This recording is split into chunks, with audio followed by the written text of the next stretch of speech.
Hello, everybody. Welcome one, welcome all, and welcome to the Believe in Iowa State podcast. I'm your host, Tyler Carter. It is going to be a solo show today. Cody is at Hilton right now watching the Iowa State volleyball team. But today I have Cleon Wall from BYU Radio. Cleon, welcome to the show. Thanks for having me on. Tyler's helped me out with a podcast of mine. And so I was more than happy to come on and talk about BYU football with Tyler on the Believe podcast. So thanks for having me on. Thank you for coming on. So we are going to get started on today's show. Uh, I think for us, I think there might be two different vibes coming up. For you, I guess coming off of the Holy War, what are the vibes going into Saturday as you guys come into Ames? I think most fans are probably very high right now on how this team is doing. Maybe a little surprised, maybe a little bit, oh, look, we are as good as we thought or hoped they would be. I would say there's a very positive vibe with the fans right now. With the team, I think it's also very positive. I think the one thing that BYU right now is very wary of, and Coach Kalani Sitake talked about this after BYU beat Utah, was the fact that last year BYU beat Utah in dramatic fashion, a field goal, with very little time left in the game. And then what happened after that is they followed that up with a loss at home to Kansas, who at that time had a losing record and ended up with a losing record. So the first thing Kalani said after BYU beat Utah this time was, hey, guess what? After this game last year, we lost to the next team. We got to figure that out. So I think they're positive, but I think that they understand that there is a lot of emotion that goes into that BYU Utah game, and it takes a lot out of you, fans wise and player wise. So I think vibe wise, they are optimistic, but like cautiously optimistic. I think they know Iowa State is a good team. They know that just because Iowa State's lost a couple of games, that doesn't mean anything. That they've seen what Iowa State can do. They've noticed they've won 5 games this year. It's not like they're coming in saying, oh, Iowa State is a bunch of chumps. Kalani always preaches respect for his opponents. So I know BYU, they're positive, but they're cautiously optimistic because they want to come out and they want to put a good product in the field at Jack Trice Stadium.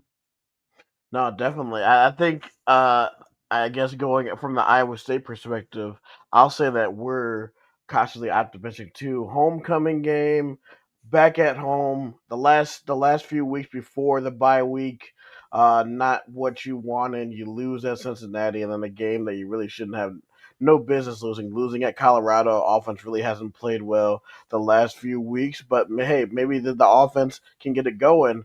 But I do know one thing that this BYU team is physical. Is that they are physical on both sides of the ball. This is a team that doesn't really make a lot of mistakes. So it should be interesting to see the mixes of how both of these ball teams are going to play on Saturday. Hey, Tyler, before you go to the next thing, I want you to know that Aaron Roderick, who's BYU's offensive coordinator, one of the first things he said about Iowa State is, I know they're a physical team, so we're going to have a big challenge ahead of us. So this could be a really physical knockdown, drag out fight between these two teams coming up this Saturday. Oh, it definitely will be. There's definitely going to be a slugfest. It could probably be something to similar to what we saw last week in the Holy War. I would not be surprised if we see the same thing in Ames. Oh, yeah, very much so. I mean, BYU, since Kalani has come on board, and really since Jay Hill has taken over as defensive coordinator, they have been a very physical team on defense. I think a lot of that has to deal with, and if you want to go back to, if fans don't know, Kalani, even though he's a BYU grad, he coached up at the University of Utah under Kyle Whittingham. Mm-hmm. And Kyle he loves physical football. And so this is nothing new for this BYU team. They like to be physical. They like to hit people.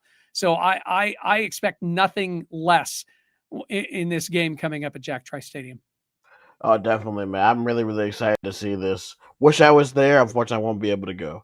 But with that, we're going to go into the BYU offense versus the Iowa State defense. So, Cleon, for you, what type of opportunities can you see against this Iowa State defense?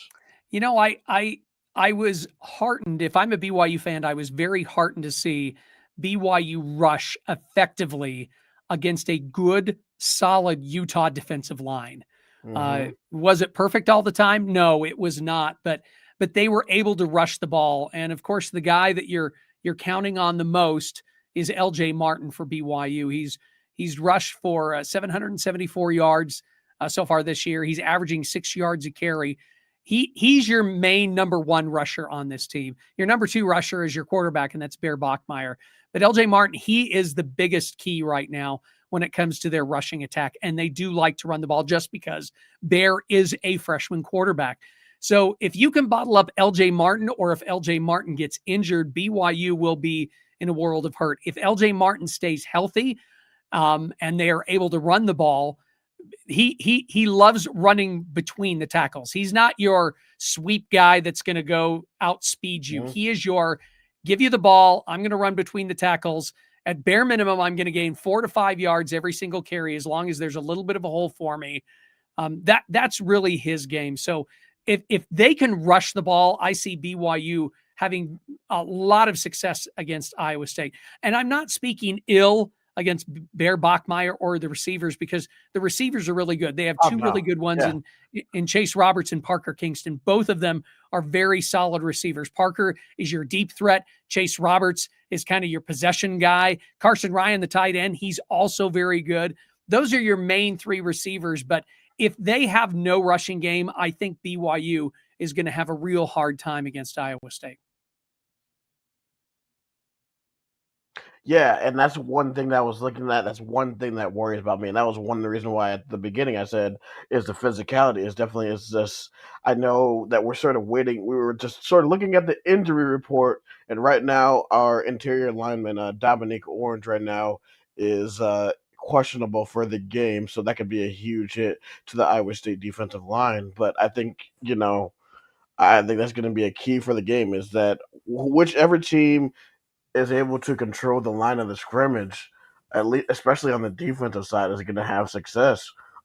This is like I mean, Elgin Martin, like you said, is a solid back, and he's going to come right through that point of attack. And I just think our front seven is going to be crucial with our linebackers and our D linemen to stop him at the first level, not let him go and get 5 yards a pop. Because I know BYU, like at least with a freshman quarterback up to this point, likes to play like a ball control type of offense.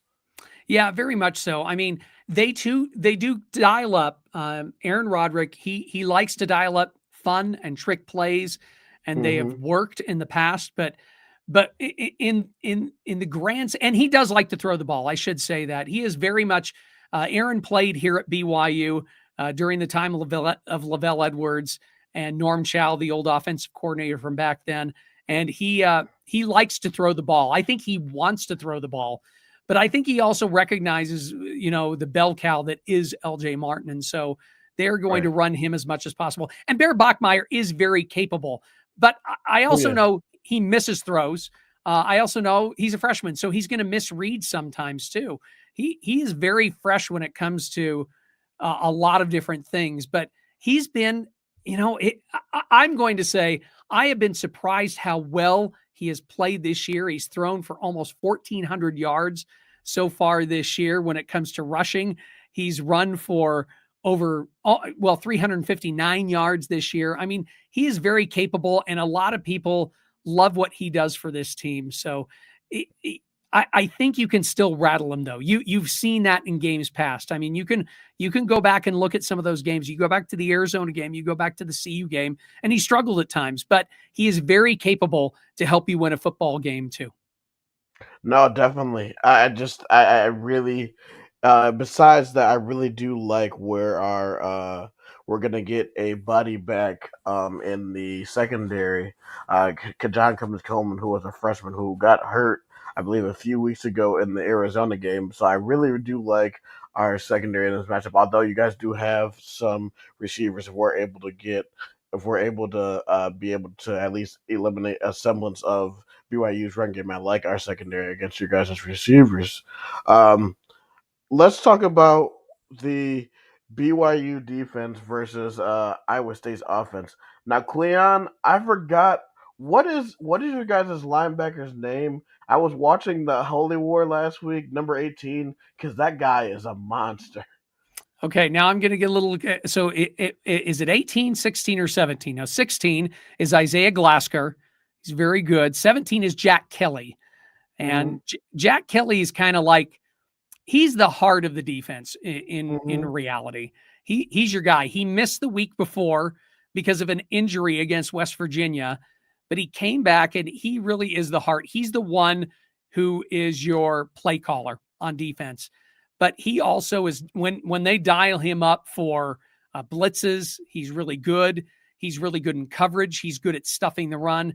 Jack Kelly's kind of your everyman defensive player for BYU right now. Isaiah Glasker, he's kind of the flashy guy, and he's number 16. And they both working together, they are very good, along with Ciala Acera, who's their other main linebacker. He's number 54. Those are your main three linebackers. And you'll see some other guys come in and play, like Ace Kafusi. He's number 18. He'll come in and play, and he does some good things too. Tasui Akana, he's actually a defensive end, but he plays a little bit of linebacker too. That's really, if those guys, what they do is, I think, this is my opinion, they really set these guys up to go and stuff the run. The defensive line does a good job Mm-hmm. too, but these guys, that they're the heart of your defense. As long as they're healthy and they're able to go out there and do their thing, they're able to put pressure on the quarterback. They're able to drop back in coverage, get interceptions, bat balls down, try and stop runners. They're good. BYU, I will say this, Tyler, they're going to give up some yards. They really do. I mean, Mm-hmm. they're not a shutdown defense. They're going to give up some yards. What they're hoping for is they're going to give up some yards, but they're going to try and prevent you from getting in the end zone, number one. And number two, Mm-hmm. they're going to also try and get a turnover on you. Yep. They did it last year, and they're trying to kind of replicate that again this year. They have some good defensive linemen, but they're really not a shutdown defensive line. And so what they're trying to do is, make you do something dumb. That's what they Right. really are hoping for you to do, is to do something dumb. And you saw that last week against Utah. Utah was able to move the ball quite a bit against BYU. And if you wanted to go back even before that, the Arizona game, even some in the West Virginia game, those teams were able to move the ball on BYU, but then they'd get a turnover and BYU would get the ball back, or then they would, they get only so far, like barely past the 50.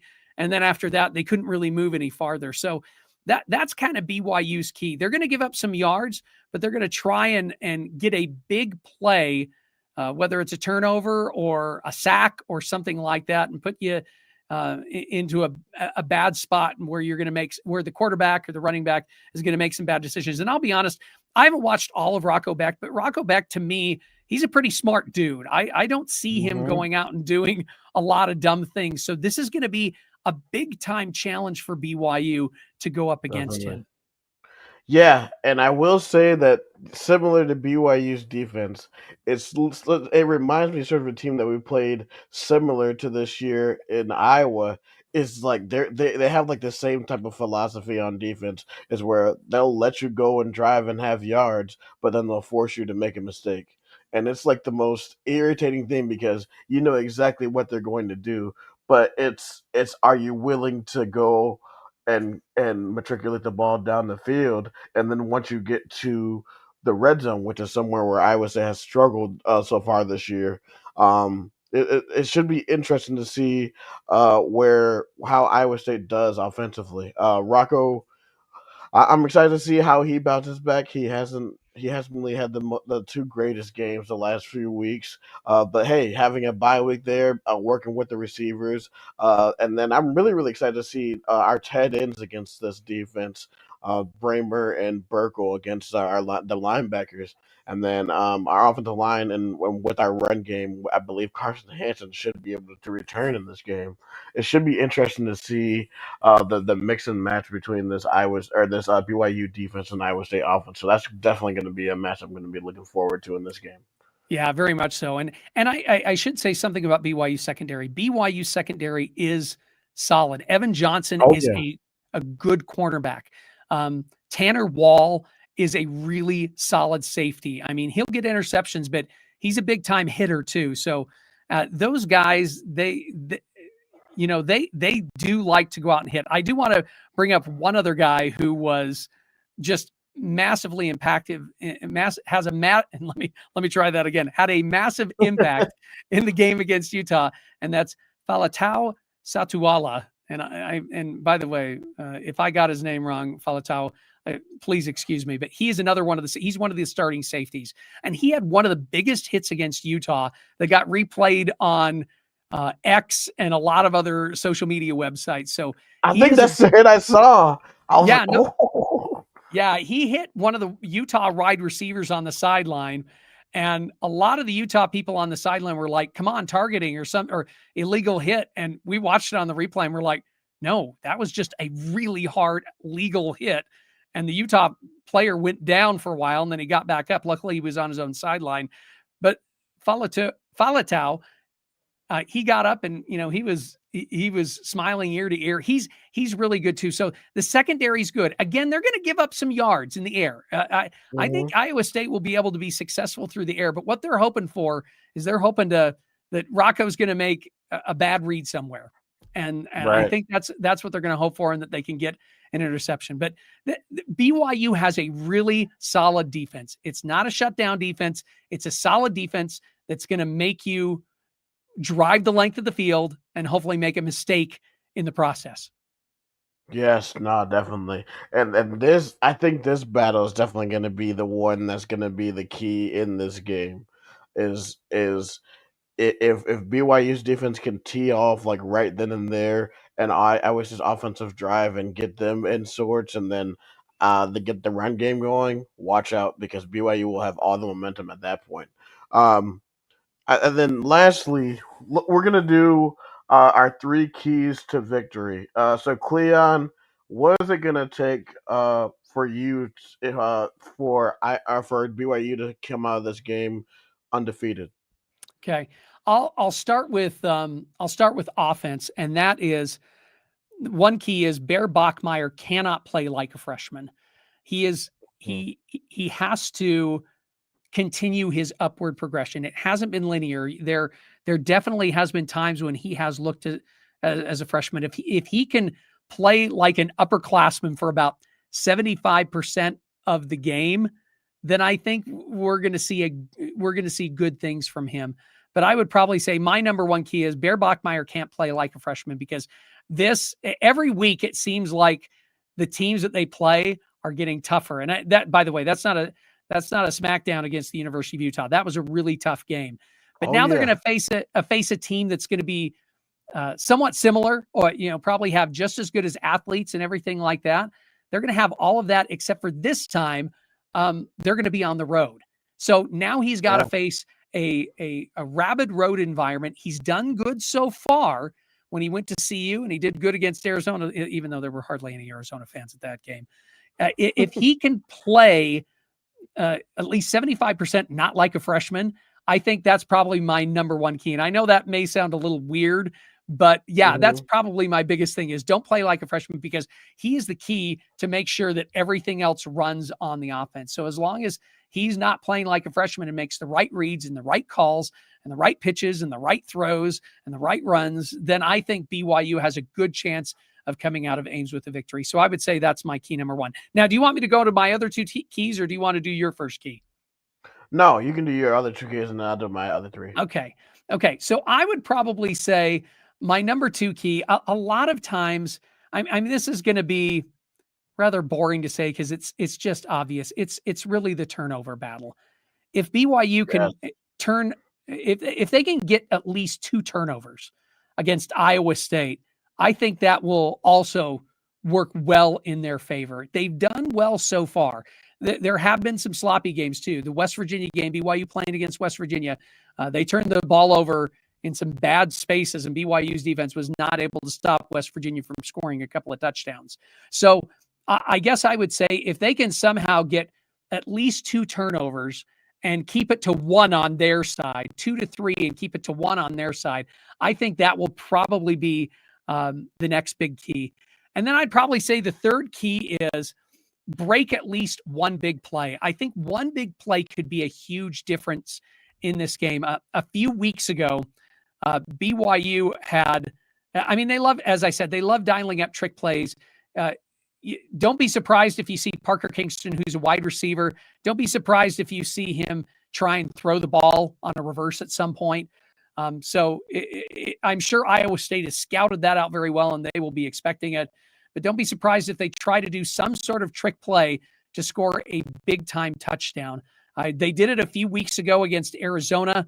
They were able to do one good big trick play, and it led to a big touchdown. If they can do that, I don't know if it leads to victory, but it will at least give them a little bit of cushion if they're able to do that early. So I expect that early, and we'll have to see if that leads to a victory, at the end of the day. I can already see it on the first drive of to have a reverse pass down the sideline. I'm like, oh no. um, all right, we're gonna go to Iowa State keys to victory. Number one for me is to set the tone. Set the tone defensively is like on the first. If the first play is a run, everybody needs to get to the football. Especially if Dominic Orange, as we like to call here in Ames, Big Citrus. If he is not in the, if he is absent in the game, everybody needs to go to the football and get to the football. Um, that's going to be key in this game for all four quarters. And get BYU off the field because what you don't want to do is have BYU have these long sustained drives, take drives off the clock, and limit possessions for this Iowa State offense. Second, offensively, is make plays. Like Iowa State, the last few weeks before going into the bye week has had so many missed opportunities, missing out on points with which really just stuff that they could that's just stuff that needs to be worked on, like dropping passes, all these procedural penalties. Like in the Colorado game, they were moving the ball. They had 441 yards overall, but they only scored 17 points because of all these different procedural penalties.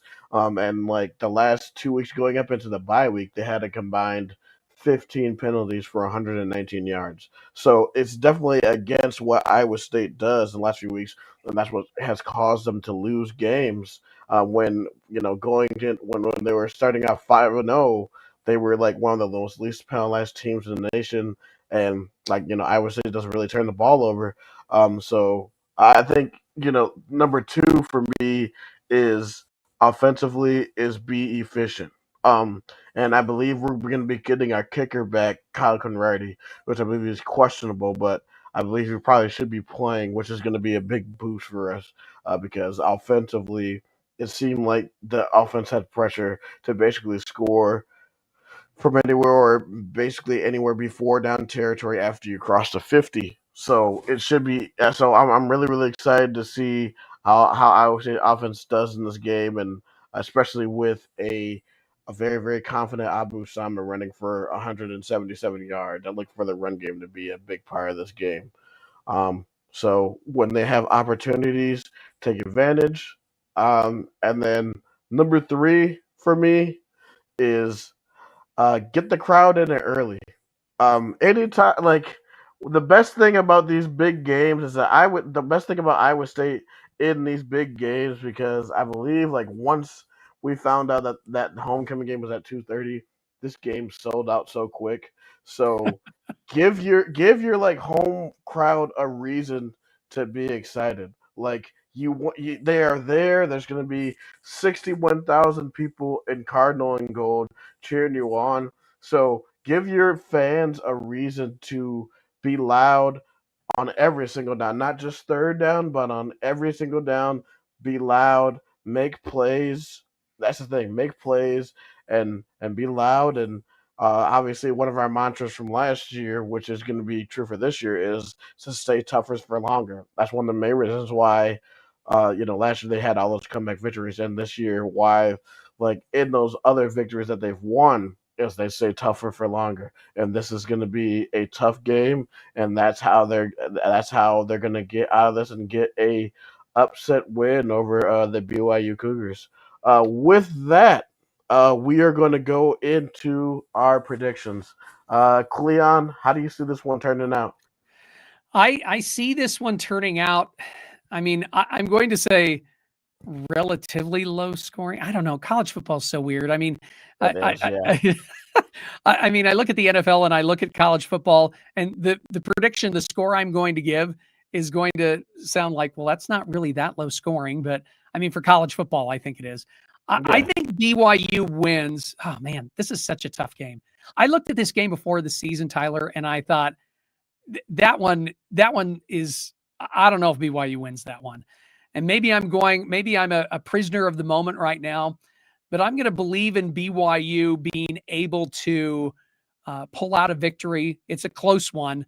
I think it's like 27-21, 24-21 or 27-21. I'll say 27-21. I think BYU pulls this one out at Iowa State. And I would have to say, be glad you're not playing at night. Now, and I'm kind of saying that Oh tongue in God. cheek, just because, no, because here's the one thing I've seen on TV at least games at Iowa State at night, and when you guys wear the black, it looks awesome. But I will also say BYU has this incredible record for night games, and I don't know why they play so well at night. Maybe it's because they played so well and they're just used to playing night games because we're in the Western time zone, and the TV networks keep Mhm. saying, "Hey, let's put you at night." So they have an unreal record at night. So maybe that will be something in your favor, that this game is in the middle of the afternoon. Maybe BYU is going to be like, oh, they might be yawning and be like, oh my gosh, what time of day is it? It's stuff like that. Right. So, but I'll say BYU 27, Iowa State 21. So yeah, you're gonna call me have hopium or whatever, but I think Iowa State gets back on the schneid this week, and I believe that Iowa State gets the victory in this game at home, 28-24, and I think they get back on track and they will put themselves right back into the Big 12 race, because you already know that probably, as you know, already up in the standings, that there's going to be something crazy that happens. It's never clear. As we know in this conference is never chalk. It is never chalk, and it definitely showed last week. So it should be Yeah. interesting to see how this game turns out. Let me just say, Tyler, I did not expect at this point of the season for BYU and Cincinnati to be at the top of the standings. I It's Yeah, just I didn't either. so weird, and I agree with you. I think there's going to be lots of chaos in the next 6 weeks. 5 games. We've got 5 games left. And I just think there's going to be lots of chaos. If I had to say who's the best team still in the conference, and this is a tough one. I still think, I don't know. I would say Texas Tech maybe still might be the best team, but Yeah, there's so many good teams out there that it's so hard to pick right now who's the best team, because I still think Iowa State is really good. I think Utah is really good just because they have 2 losses. Utah's still really good. I There are so many good Arizona teams State. out there. Yeah, Arizona State. What's going to happen? And you guys are going to be hosting them the following week. I'm really looking forward to watching that game, as BYU is going to be on a bye. So I think there's going to be chaos at the end of this season, and we'll just see how it all. I'm looking forward to see which teams are going to be in the Big 12 championship game. I think it's going to be awesome. It will be, and I can't wait. It's going to be must-watch television. Cleon, thank you for coming on. If you could just tell our viewers where you can be found at. Yeah, you can find me on X at Radio Cleon. I don't post a ton, but you can Hmm. find me there. You can also find me at byuradio.org. I host a podcast called the Big Stories Podcast. Tyler joined me for the Big Stories Podcast. We do 2 different things. We talk about the Big 12 Conference. That's one thing, but we also do feature stories, uplifting and amazing and inspiring stories all over the Big 12. In fact, we have got a story coming up about Iowa State here pretty soon. It's with Conrad Hawley. Hmm. I did something with him a couple of years ago, and so we're going to follow up with him and see how things are going. The CEO, Chief Energy Officer, former Chief Energy Officer of the Iowa State basketball team. So make sure you check out the podcast. It's coming up probably like 2 or 3 weeks. And so it's a lot of fun to be able to do great feature stories on the Big 12 Conference because there's a lot of great stories to tell. Yes, I will say as a contributor to the podcast, that is a very, very good podcast. So a must listen if you want to talk about different stories in the Big 12. All right. With that, we are going to end today's show. Thank you for everybody for tuning in. A few things before we go.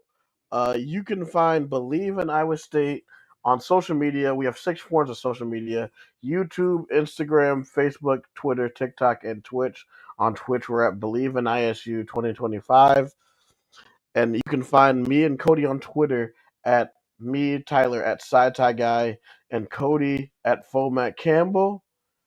And with that being said, for Tyler Carter, this is the Believe in Iowa State podcast. Roll clones, baby. Oh, 1 second.